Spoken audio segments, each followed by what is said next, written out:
Bismillahirrahmanirrahim. Assalamualaikum warahmatullahi wabarakatuh.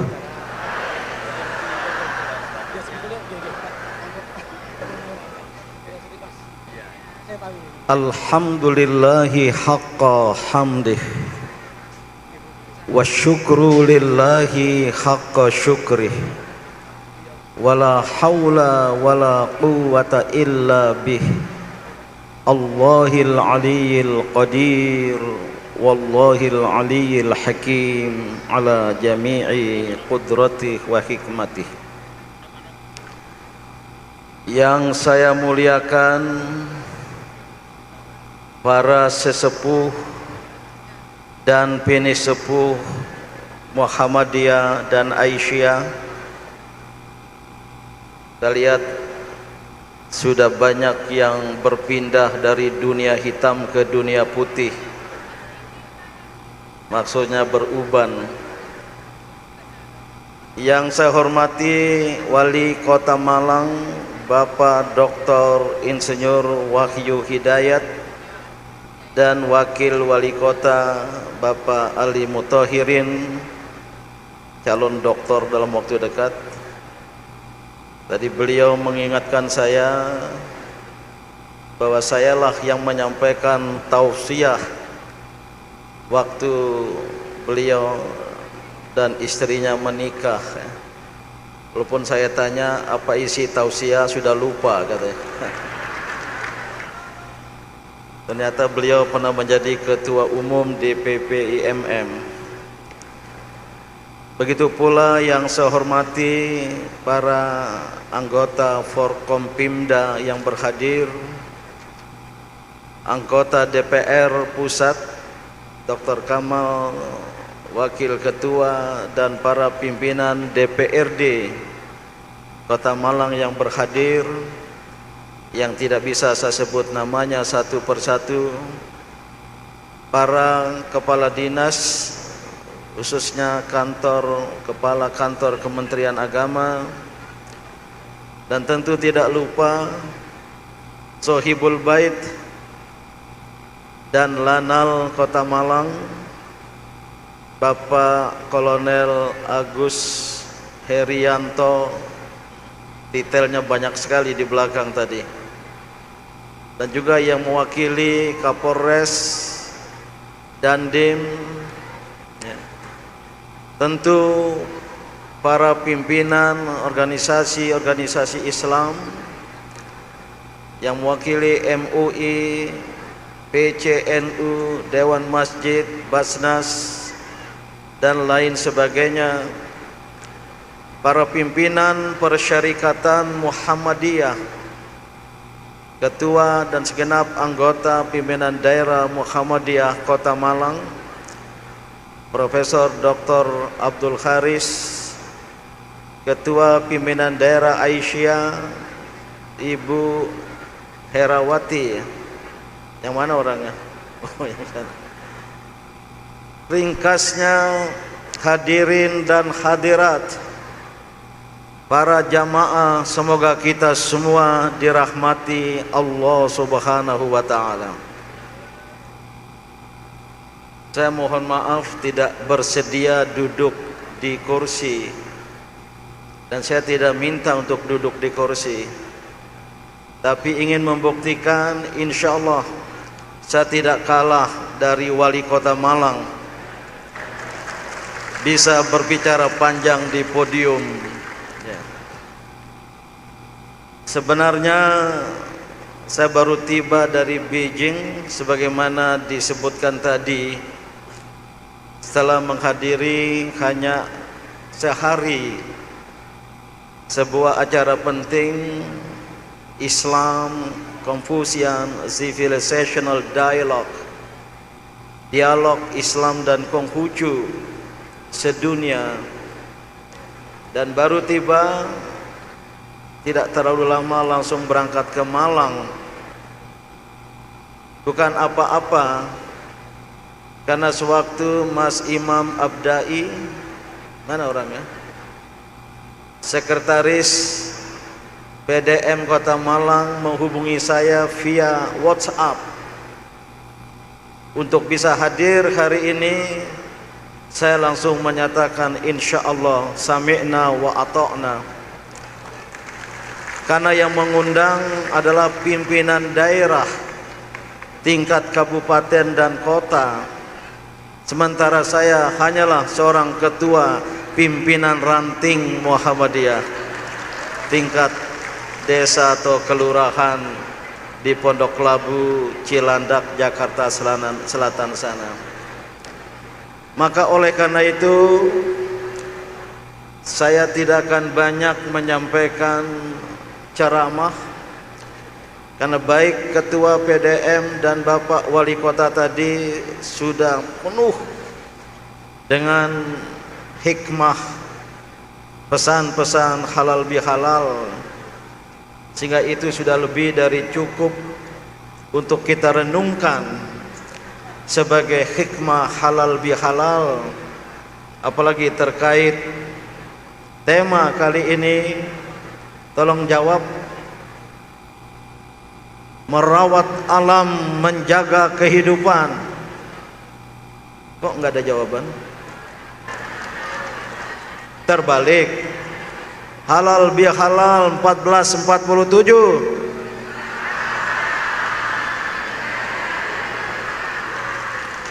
Kalau saya ungkapkan merawat alam, menjaga kehidupan, jawabnya dibalik. Halal bihalal 1447. Halal bihalal sekarang ini kembali dipopulerkan oleh Muhammadiyah. Sebelumnya Muhammadiyah lebih menggunakan istilah silaturahim Idul Fitri atau silaturahmi Idul Fitri. Namun terakhir ini, bahkan khususnya tahun ini, Muhammadiyah kembali menggunakan kata halal bihalal. Karena sebenarnya, mohon maaf pada Ketua PCNU, yang mengusulkan dan menggunakan halal bihalal pertama kali adalah Muhammadiyah. Memang selama ini dikenal istilah halal bihalal adalah usulan Kiai Haji Wahab Hasbullah, Menteri Agama pada tahun 1953. Setelah ditanya oleh Bung Karno, Presiden kita waktu itu, sehubungan dengan adanya konflik politik yang tajam, bahkan di dalam tubuh Partai Masyumi juga sudah terjadi perbedaan pendapat. Maka Bung Karno bertanya kepada Kiai Haji Wahab Hasbullah, bagaimana solusi? Kiai Haji Wahab Hasbullah mengusulkan supaya diadakan halal bihalal di istana untuk bisa merukunkan para elit politik, para tokoh bangsa yang waktu itu terlibat dalam pertentangan yang cukup tajam. Namun ternyata saya juga baru tahu belakangan istilah halal bihalal sudah dipakai oleh Muhammadiyah sejak tahun 1924. 12 tahun setelah berdiri Muhammadiyah menggunakan istilah halal bihalal, karena sekarang ditemukan dokumen di Suara Muhammadiyah, majalah resmi Muhammadiyah, sudah ada ulasan tentang halal bihalal, bahkan membuka peluang bagi siapa saja yang ingin memasang iklan Selamat Idul Fitri halal bihalal, disilakan. Saya tidak tahu mengapa Muhammadiyah tidak mempopulerkan istilah ini sejak dulu, baru sekarang. Tidak menjadi masalah. Yang penting adalah makna dari halal bihalal. dalam rangka Idul Fitri itu ternyata ada dalam sebuah hadis. Saya meminta tolong kepada saudara sahabat saya ahli hadis, adakah landasan dalil dalam Al-Quran maupun Al-Hadis tentang halal bihalal? Jawabnya ada.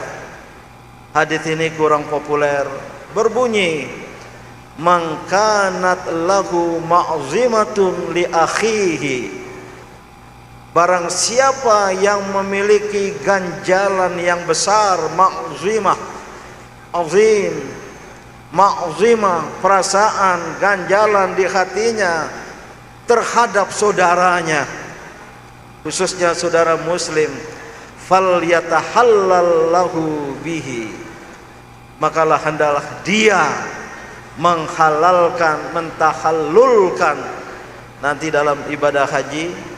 Selesai sa'i ya 7 kali dari Safa ke Marwah bolak-balik, ada rukun haji tahallul yang disimbolkan dengan memotong rambut, yaitu kita menghalalkan semua yang haram.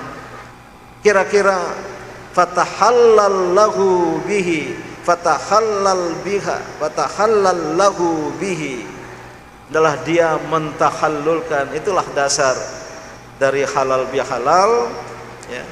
Dan sangat baik sekali. Dan saya tahu di negara-negara muslim lain, termasuk di Malaysia, kurang bahkan tidak mengadakan halal bihalal seperti yang kita lakukan sekarang ini. Maka marilah kita manfaatkan halal bihalal ini untuk saling memaafkan.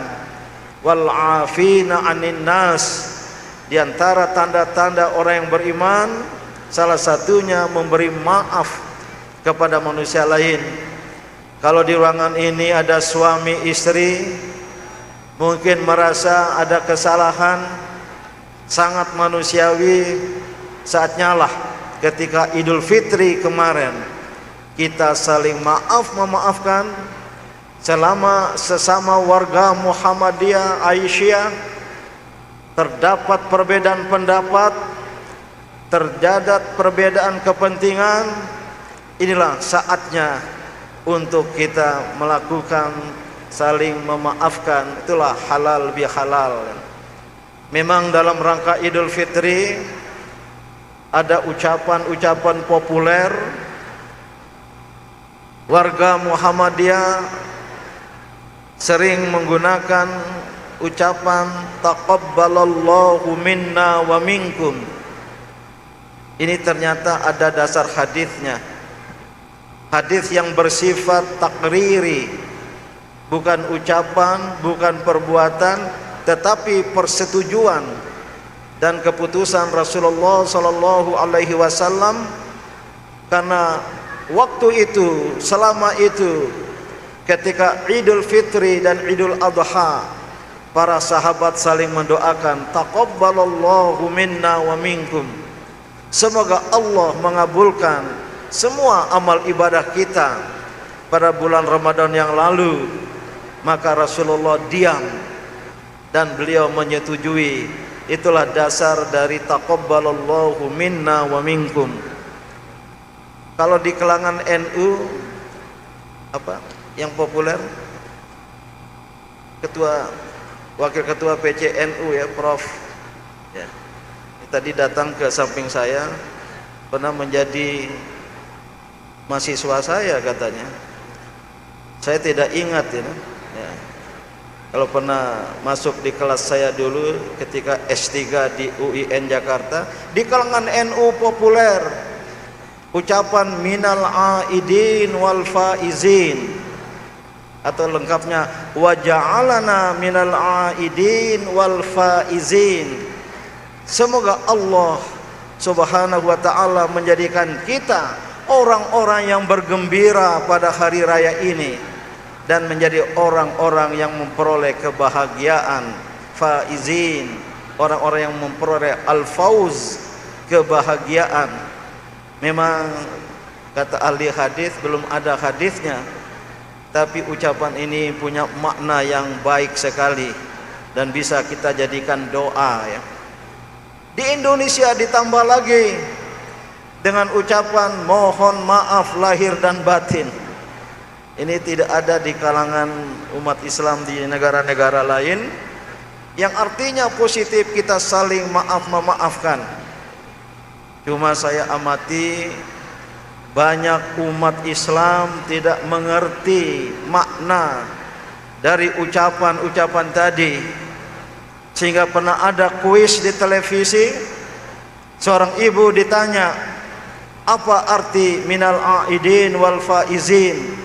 Dia menjawab, mohon maaf lahir dan batin. Di Timur Tengah, di negara-negara Arab lebih populer, fi kulli amin wa antum bi khair. Kullu amin wa antum bi khair. Setiap tahun kamu dalam keadaan baik-baik saja. Ini sebenarnya doa. Maka oleh karena itu ya, memang baik untuk kita saling mendoakan. Ada doa Rasulullah sallallahu alaihi wasallam ketika Ramadan hampir berakhir atau Ramadan telah berakhir. Beliau bersabda dan berdoa. Kita akan baca doa ini bersama-sama. Saya jelaskan terlebih dahulu. Allahumma ya Allah, la taj'al akhiral ahdi min syamina iyahu. Jangan kau jadikan Ramadan yang baru berlalu sebagai Ramadan terakhir, sebagai masa terakhir dari kami berpuasa dan beribadah kepadamu. Wa in ja'altahu ya Allah, jika engkau jadikan Ramadan yang baru berlalu sebagai Ramadan terakhir, faj'alni marhuma, maka jadikanlah aku orang yang engkau sayangi, yang engkau kasihi, marhum. Wala taj'alni mahruma, dan jangan kau jadikan Ramadan, jadikan aku sebagai orang yang tertolak dari rahmat dan kasih sayangmu. Ini bagus doa ini ya. Mari kita baca bersama-sama. Setuju?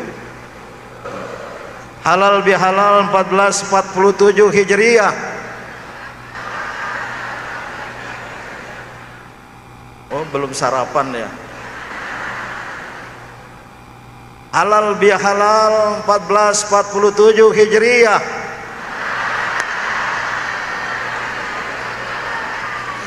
Ikuti saya doa Rasulullah tadi. Bismillahirrahmanirrahim. Allahumma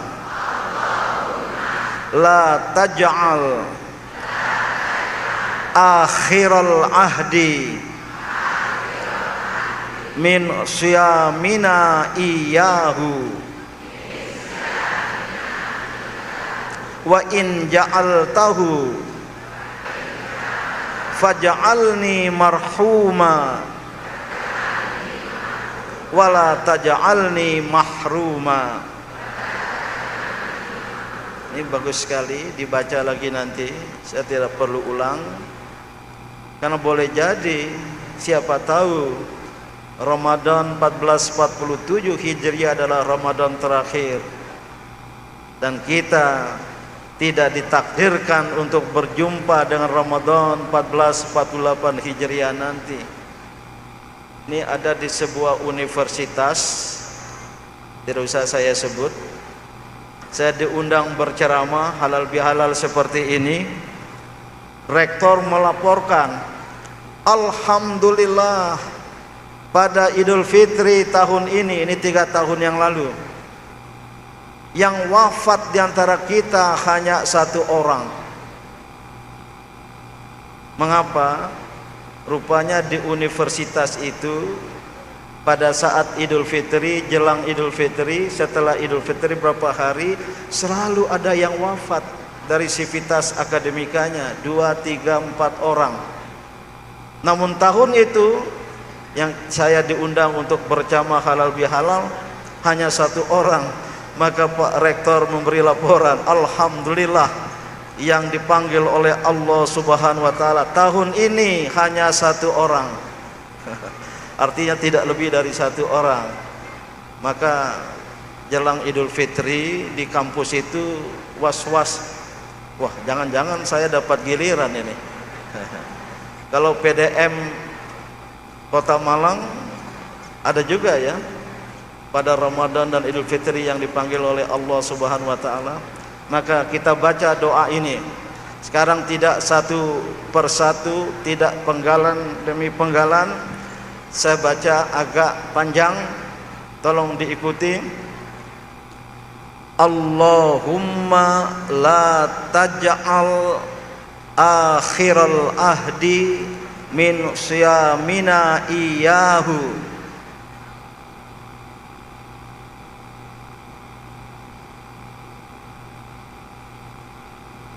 Waduh, rupanya kalau panjang nggak hafal ya. Saya pikir tadi saya berhadapan dengan mahasiswa S4. Ya, Allahumma la taj'al akhiral ahdi min siyamina iyahu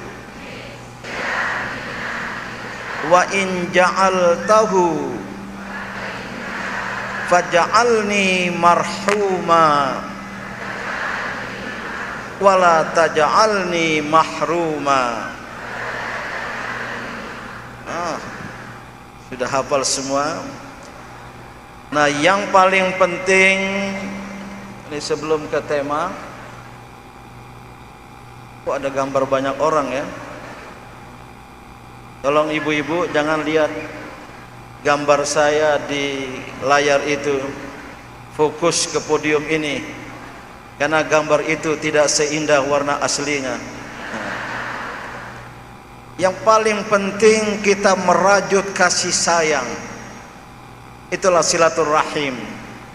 Fal yasil rahimahu, khususnya bagi warga Muhammadiyah dan umat Islam mutlak perlu menjaga, merawat dan mengembangkan silaturahim, jalinan kasih sayang sesama kita. Bahwa kita sejatinya adalah sesama kaum beriman, maka kita perlu mengembangkan al-ukhuwah al-imaniyah atau al-ukhuwah al-islamiyah, persaudaraan keimanan. Janganlah perbedaan organisasi di antara kita membuat persaudaraan keimanan kita terbelah. Khususnya ini hadir wakil dari Nahdlatul Ulama. Jangan lagi warga Muhammadiyah, warga NU mau diadu domba, karena bukan domba. Jangan mau diprovokasi untuk berseteru. Ini pernah terjadi pada masa lampau.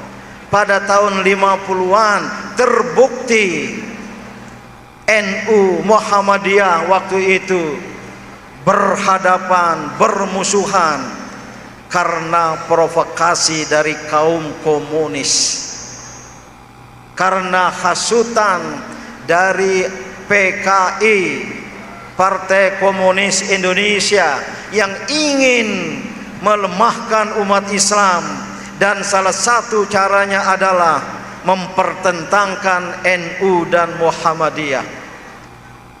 Saya kebetulan bersyukur hidup di 2 alam. Waktu kecil di NU, karena bapak saya sekretaris pimpinan pengurus cabang NU Kabupaten Sumbawa, beliau tokoh NU. Maka saya disekolahkan di Madrasah Ibtidaiyah NU, lanjut ke Madrasah Tsanawiyah NU, Waktu kelas 2 di Madrasah Tsanawiyah, saya terpilih sebagai ketua merangkap ketua Ibnu cabang Sumbawa, Ikatan Pelajar NU Sumbawa. Saya ke Gontor, lanjut ke IAIN, sekarang UIN Syarif Hidayatullah Jakarta. Saya memilih masuk Ikatan Mahasiswa Muhammadiyah. Bermulalah hidup saya di Muhammadiyah, jadi salah seorang ketua DPP IMM sementara tahun 1985, jadi ketua umum pimpinan Pusat Pemuda Muhammadiyah 2005 di Kota Malang, Muktamar Muhammadiyah. Saya terpilih menjadi ketua umum pimpinan Pusat Muhammadiyah periode pertama dalam usia, mohon maaf, belum terlalu tua, 40 berapa ya, 46 tahun waktu itu. Terpilih, satu anugerah. Terpilih lagi 2010 di muktamar di Yogyakarta sampai 2015. Maka saya bersyukur dan berbahagia. Waktu kecil di NU, waktu dewasa di Muhammadiyah, insya Allah kalau meninggal masuk surga. Maka bersama Kiai Haji Hashim Muzadi, Allahu yarham, yang mana menantunya ya. Saya dekat dengan beliau. Beliau alumni Gontor tapi jauh di atas saya, jauh lebih senior. Kami sering bertemu, sering berbincang-bincang untuk mempersatukan NU dan Muhammadiyah. Bahkan kami bersepakat setiap jelang awal tahun baru Hijriah Muharram saling berkunjung. Pertama kali saya ajak 30 tokoh Muhammadiyah, Aisyah dan ortom-ortom Muhammadiyah ke kantor PBNU. Kita berdiskusi, bersilaturahim, dan kita umumkan tausiah kebangsaan untuk umat Islam dan untuk bangsa Indonesia. Tahun berikutnya beliau bawa lebih banyak lagi. Teringat 50 tokoh NU, muslimat, fatayat, ansor datang ke kantor Muhammadiyah. Kita bersilaturahim, merumuskan tausiah kebangsaan, turun terus menerus, saling berganti hari, saling berganti tahun. Itulah rajutan silaturahim atas dasar al-ukhuwah al-imaniyah antara dua organisasi Islam besar ini. Bahkan Gus, saya pernah prakarsai pertandingan sepak bola persahabatan antara kesebelasan NU dan kesebelasan Muhammadiyah, memakai stadion PT IKA ya, perguruan tinggi ilmu Al-Quran di Jakarta sana. Kesebelasan Muhammadiyah langsung saya pimpin sebagai kapten bermain, playing captain. Kesebelasan NU oleh almarhum Rozi Munir, karena Kiai Hashim Muzadi baru operasi di perutnya, beliau duduk di bangku cadangan. Saya undang Wapres Yusuf Kala, waktu itu beliau Wapres. Beliau itu bapaknya tokoh NU, mustasyar NU di Sulawesi Selatan, ibunya aktivis Aisyah.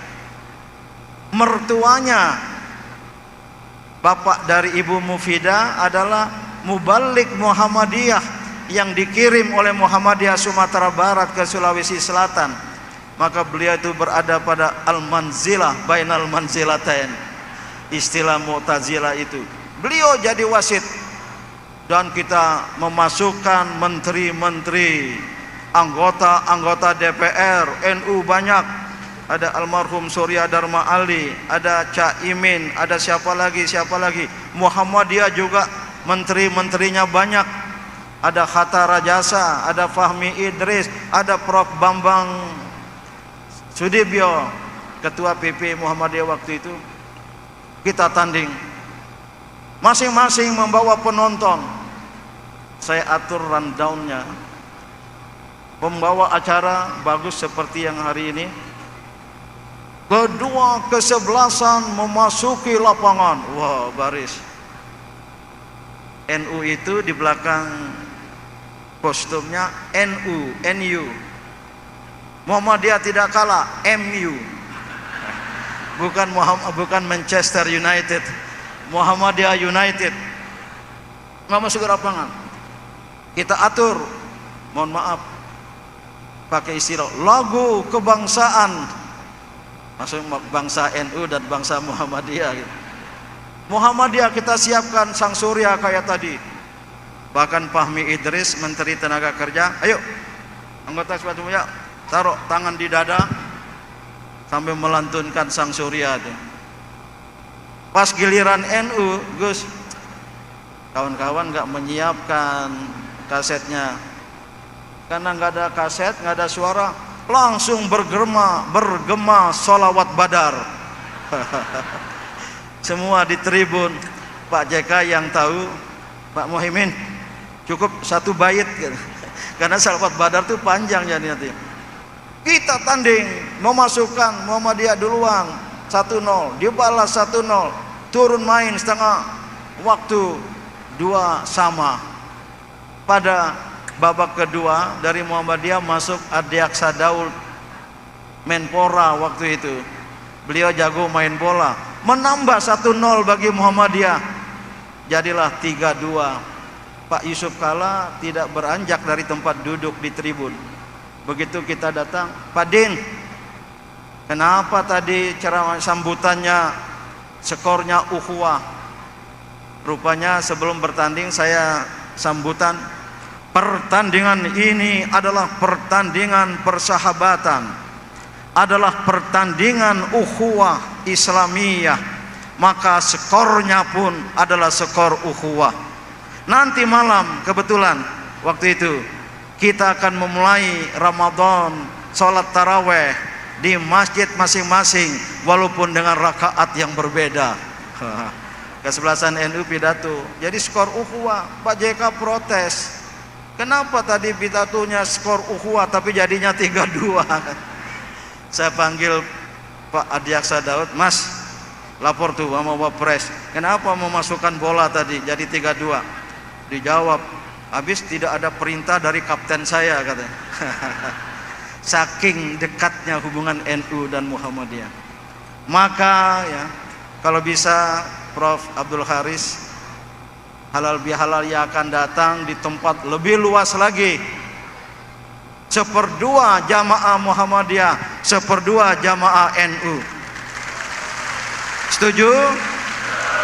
Nah, untuk menunjukkan keakraban. Dan oleh karena itu jangan sampai perbedaan pemahaman keagamaan membawa kita gontok-gontokan. Alhamdulillah Kiai Hashim Muzadi almarhum pernah berceramah dalam rangka reuni alumni Gontor. Saya ada di samping beliau. Alhamdulillah sekarang tidak ada lagi gontok-gontokan, perbedaan pendapat, diskusi, debat antara warga NU dan warga Muhammadiyah tentang apakah wajib baca doa qunut waktu sholat subuh. Tidak ada lagi, kata beliau, karena sudah banyak yang tidak sholat subuh. Begitu pula tidak ada lagi perbedaan pendapat, polemik, debat tentang berapa rakaat sholat taraweh, karena sudah banyak yang tidak sholat taraweh. Saya pernah Ketua Umum PP IPNU Mas Idi Muzayyad, sekarang jadi apa ya? Basnas ya. Pernah jadi Ketua KPI, Komite Penyiaran Indonesia, komisi apa komite? Mas Idi Muzayyad, Bang Din, mohon kesediaan menjadi sohibul bait, iftar, buka puasa bersama PP IPNU, PPIPPNU, putra putri dan para alumni IPNU di rumah. Berapa orang? Ya sekitar 100 orang lebih. Waduh, dengan segala senang hati, jadilah saya tuan rumah buka puasa sebagai ketua umum Muhammadiyah waktu itu. Selesai makan, mau sholat isya dan taraweh, saya berdiri. Saudara-saudara semua, segera kita menunaikan sholat isya berjamaah dan lanjut sholat taraweh. Saya akan menjadi imam dengan rakaat 20 tambah witir 3. Nggak usah 8 rakaat saja. Tidak, saya akan memimpin sholat taraweh dengan 20 rakaat, kemudian witir 3 rakaat. Debat, tahu nggak keputusannya? Bang, kita sholat isya saja, nggak usah sholat taraweh. Nanti kita sholat taraweh di rumah masing-masing. Lebih bagus kita dialog dan tadarus budaya, kata. Alhamdulillah yang nggak jadi sholat taraweh. Saat tidak tahu apakah mereka sholat tarawih atau tidak di rumah masing-masing. Ini sengaja saya awali ya, supaya konkret dan nyata silaturahim di antara kita sesama umat Islam. Janganlah karena perbedaan paham dalam hal-hal kecil. NU, Muhammadiyah, Dewan Masjid, apalagi Al-Wasliyah, Al-Irsyad, Persatuan Islam, jumlahnya 70 ormas Islam yang berskala nasional. Apa maksud yang berskala nasional? Yang punya cabang ranting di minimal dari 2/3 provinsi yang ada. Itu baru dianggap berskala nasional. Yang hanya 10, 12 belum dianggap.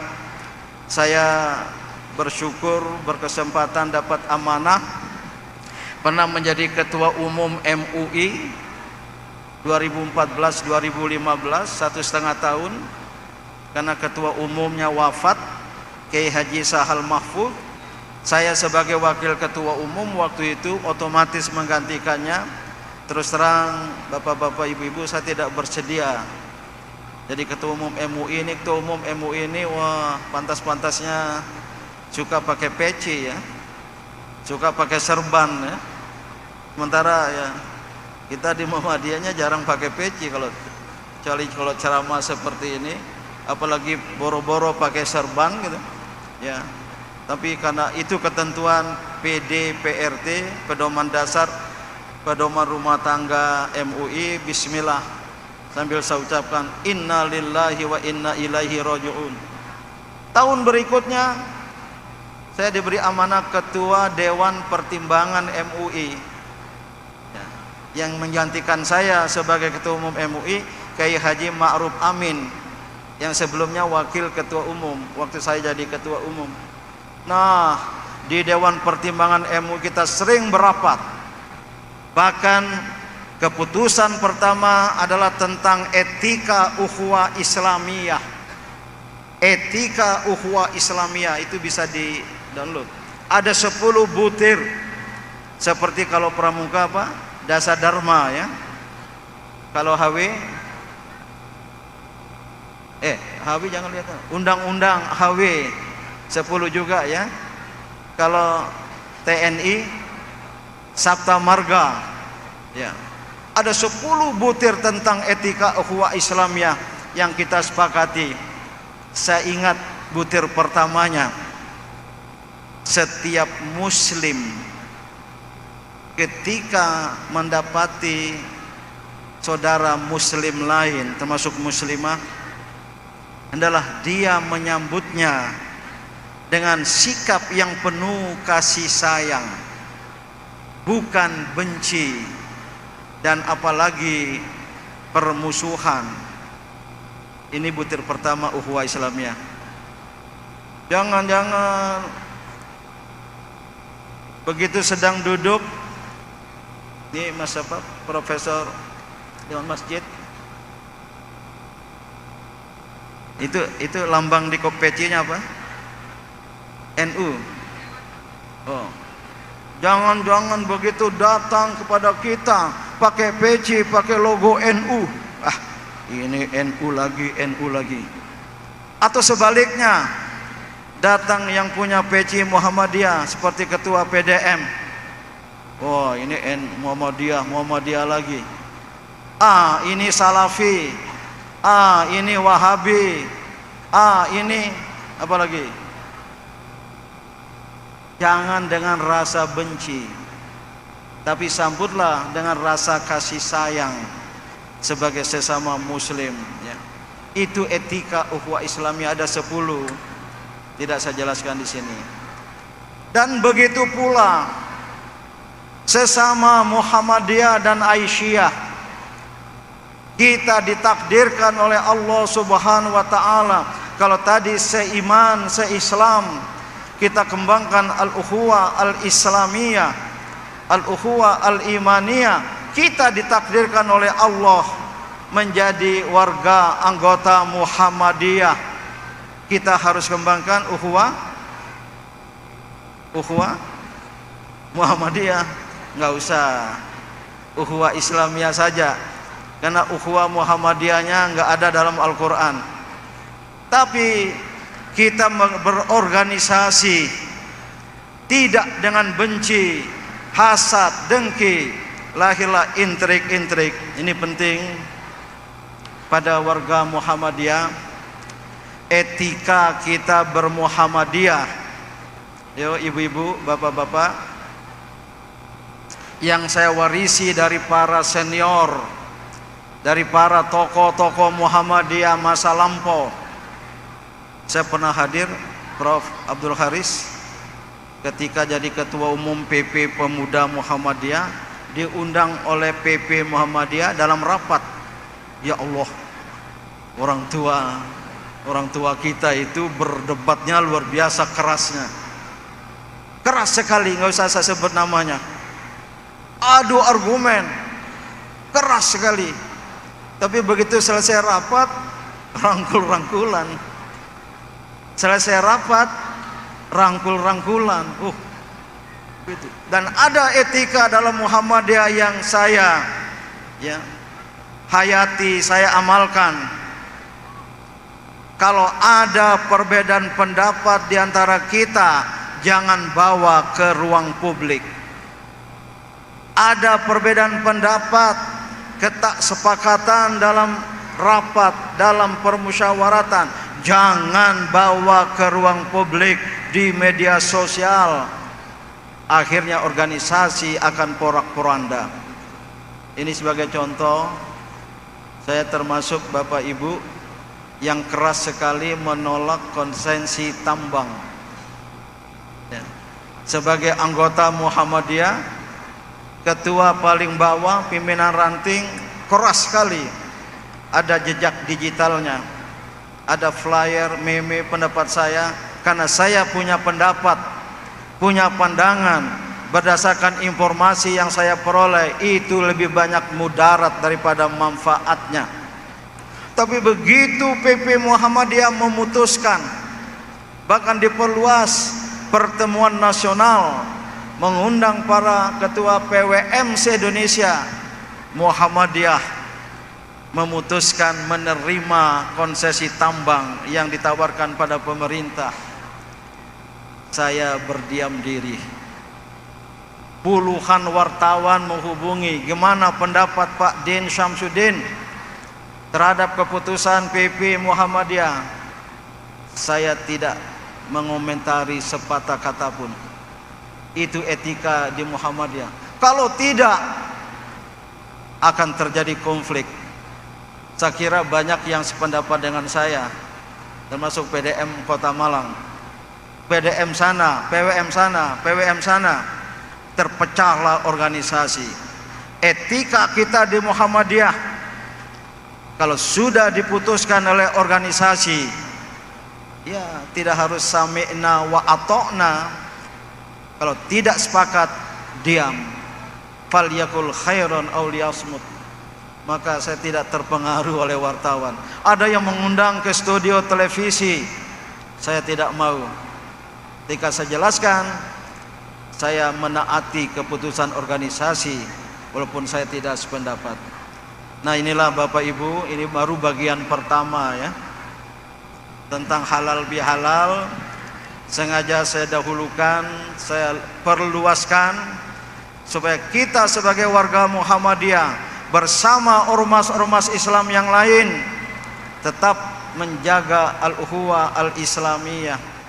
Kalau terhadap non-muslim, Al-Quran jelas, lakum dinukum waliyadin, bagiku bagimu agamamu, keyakinanmu, bagiku keyakinanku. Tapi ada ungkapan yang terselubung, bal nahnu ikhwan, tapi kita bersaudara secara kemanusiaan.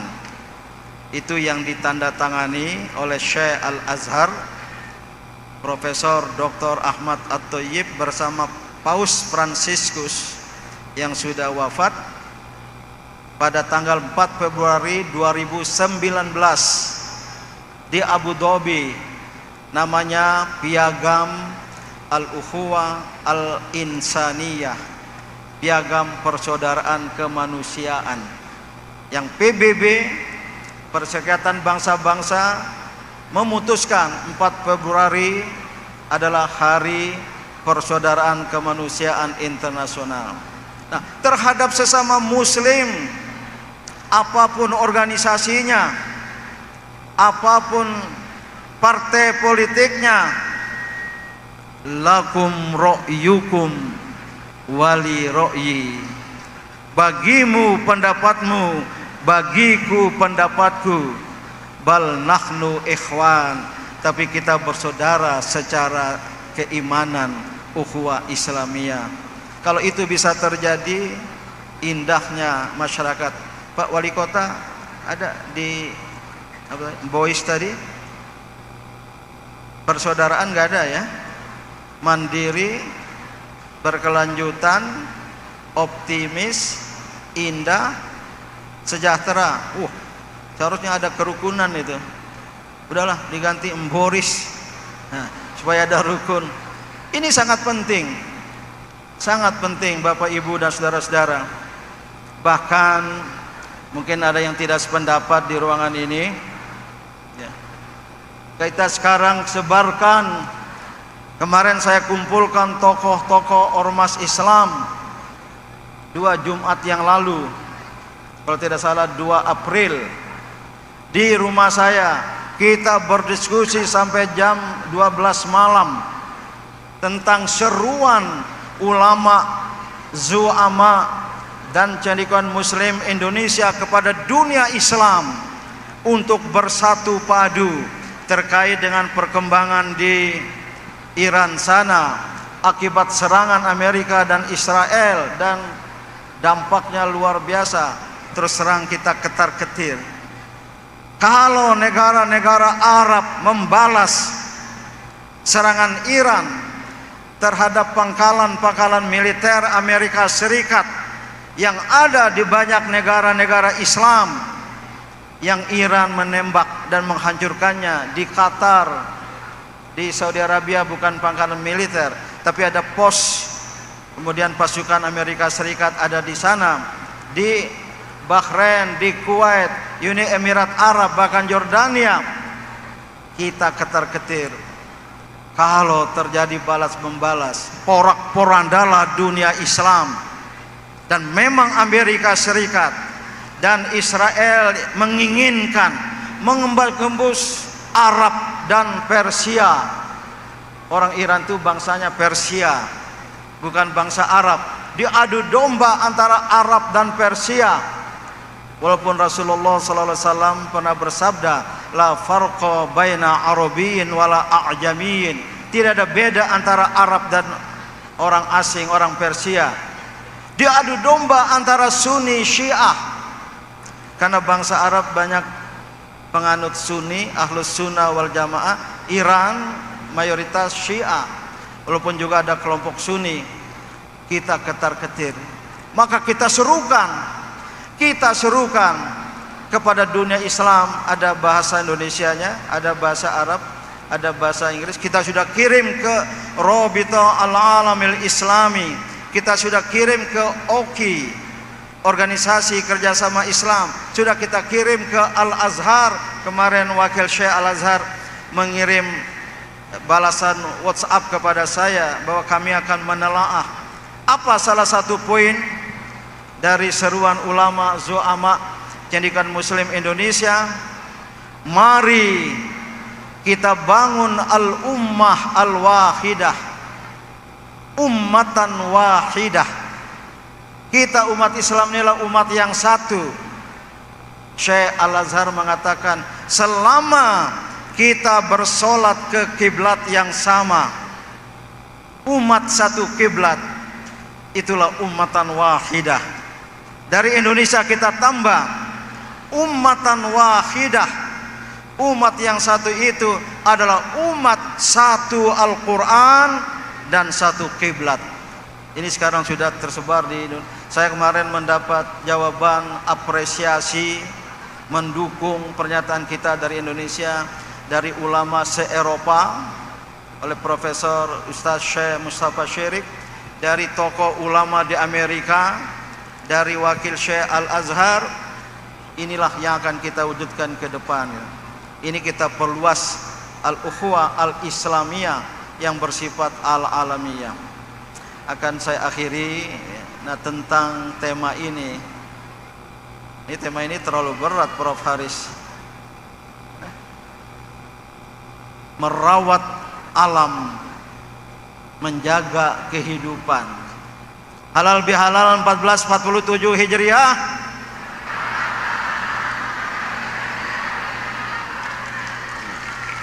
Saya tahu sebagian tidak menjawab. Saya berhusnuzon mereka menginginkan ceramah saya segera diakhiri. Oh enggak ya? Itulah tadi, kalau saya duduk di kursi bisa santai, biasa saya nggak terlalu panjang.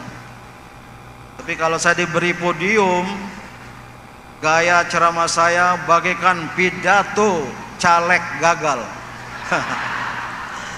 Berapi-api dan panjang. Nah, ini sangat penting, menjaga lingkungan hidup, karena momok peradaban yang menjadi hantu peradaban manusia sekarang adalah kerusakan lingkungan hidup. Istilahnya macam-macam. Ada yang menggunakan environmental crisis, crisis of environment, krisis lingkungan hidup. Tapi ada juga yang menggunakan lebih hebat lagi, ecological collapse. Ecological collapse, keruntuhan ekologis. Yang kita hadapi ini luar biasa Bapak Ibu ya. Climate change and global warming, perubahan iklim dan climate change, perubahan iklim dan pemanasan global, global warming. Bahkan Sekjen PBB menggunakan istilah yang lebih dahsyat lagi, bukan global warming, pemanasan global, global boiling, yaitu pendidikan global. Ini yang terjadi sekarang. Iklim sudah berubah. Tidak lagi waktu saya SD di Indonesia 2 musim, April Oktober musim panas kemarau, Oktober April musim hujan. Sekarang sudah tidak. Di Jakarta masih hujan lebat sekarang ini. Terjadi pendidikan kutub utara, membuat banjir di seluruh dunia. Apalagi ada perusakan alam, illegal logging, penebangan pohon dan lain sebagainya, sehingga banjir-banjir terjadi. Terakhir di Indonesia, di Sumatera, Aceh, Sumatera Utara, Sumatera Barat, terjadi termasuk di daerah sini saya baca, mungkin Kabupaten Malang ya. Saya sering kalau ke Malang, Pak Wali Kota ke Pujon ya, makan jagung bakar. Kadang-kadang berhenti Songgoriti, tempat berendam air panas. Saya suka ke daerah situ. Kenapa? Di seluruh Indonesia terjadi kerusakan lingkungan hidup. Tadi dibacakan ayatnya, akibat ulah manusia. Telah nyata kerusakan di darat dan di laut akibat perbuatan manusia. Zaharul fasadu fil barri wal bahri bima kasabat aydin nas. Ternyata terjadi akibat perbuatan manusia, liyudhiqahum ba'dalladzi amilu la'allahum yarji'un. Allah kemudian mendatangkan musibah, mendatangkan derita, termasuk yang terjadi serangan Israel Amerika terhadap Iran. Itu lebih dahsyat lagi pengerusakan dan luar biasa dahsyat akibatnya. Saya tidak tahu, tadi malam saya di hotel ya, melihat menyaksikan televisi asing, ternyata Selat Hormuz ditutup lagi Pak Dan Lanal. Tadi waktu saya datang ke Dan Lanal sini, ke Lanal sini, saya tanya Pak Dan Lanas, Kolonel Agus, memang di mana pelabuhannya? Biasanya kalau pangkalan angkatan laut itu ada pelabuhan, ada kapal perang ya. Rupanya Lanal yang ada di Malang ini kayak menjaga Selat Hormuz. Ya. Ini kita belum tahu apa yang terjadi karena perundingan genjatan senjata kelihatannya tidak jalan. Dan terus terang kita ketar-ketir, akibatnya nanti harga minyak yang sudah naik sekarang sehingga sudah terjadi antrean-antrean panjang, maka kita akan juga menerima akibatnya. Maka pesan daripada topik ini, jagalah kehidupan, rawatlah alam. Tidak hanya, saya setuju sekali, jangan ada sampah-sampah, botol-botol minuman yang tertinggalkan. Jagalah sikap kita merawat alam dan menjaga kehidupan. Apa kata Al-Quran?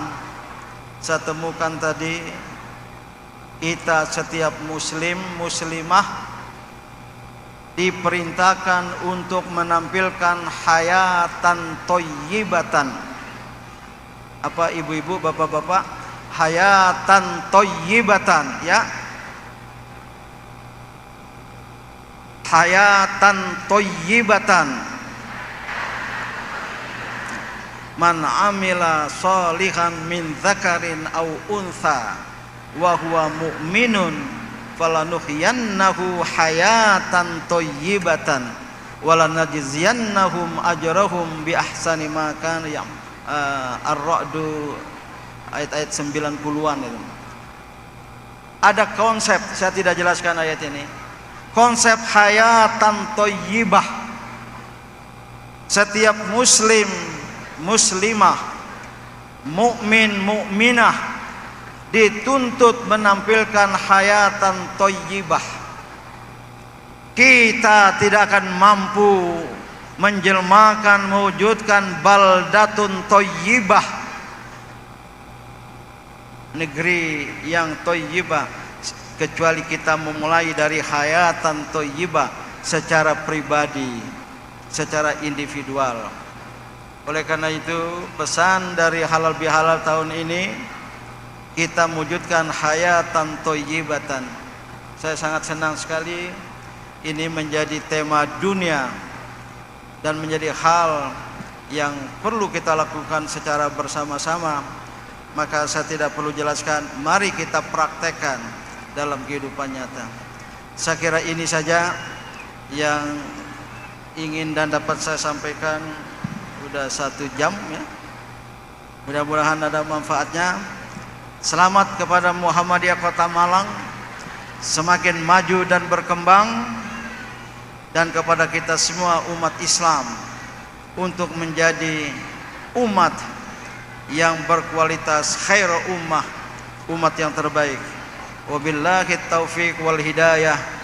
Nasrun minallah wa fathun qarib wa basyiril mu'minin. Wassalamu alaikum warahmatullahi wabarakatuh.